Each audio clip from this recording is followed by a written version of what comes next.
ఇది మేము vegetable juice చేస్తాం కాబట్టి అవి మిగిలిన వేస్ట్ అంతా కట్ చేసిన వేస్ట్ కూరగాయల నుంచి ఆకుకూరలు లేకపోతే ఆనియన్స్ కట్ చేసిన ఆ వేస్ట్ చెత్త అంతా ఎత్తి ఇట్లా కుండీలు వేసామంటే మళ్ళీ దానికి అట్లే మొక్కలకి ఎరువు అవుతుంది బాగా. ఇంక ఇదేమో తులసి మొక్క చూడండి, ఇది కూడా అద్భుతం అండి. ఎందుకు అద్భుతం అంటే తులసి చెట్టు అందరి దగ్గర ఉంటాయి కదా, మీదే ఎందుకు అద్భుతం అనొచ్చు మీరు. ఇక్కడ మేము 1 year 1.5 year లేము, దానికి ముందు మేము ఉన్నప్పుడు ఉండే అందుకు మట్టి ఉండింది.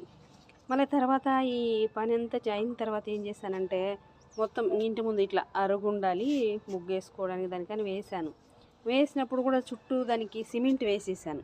అంటే పోతే పోయిందిలే వేరే దగ్గర నాటుకుందాం అన్నట్టు, కానీ ఏం పాడవలేదు, అలాగే ఉంది. దానికి అలాగే వాటర్ వేస్తున్నాను, అంతే ఫ్రెష్గా, అంతే తాజాగా, అంతే పచ్చగా ఉంది మొక్క.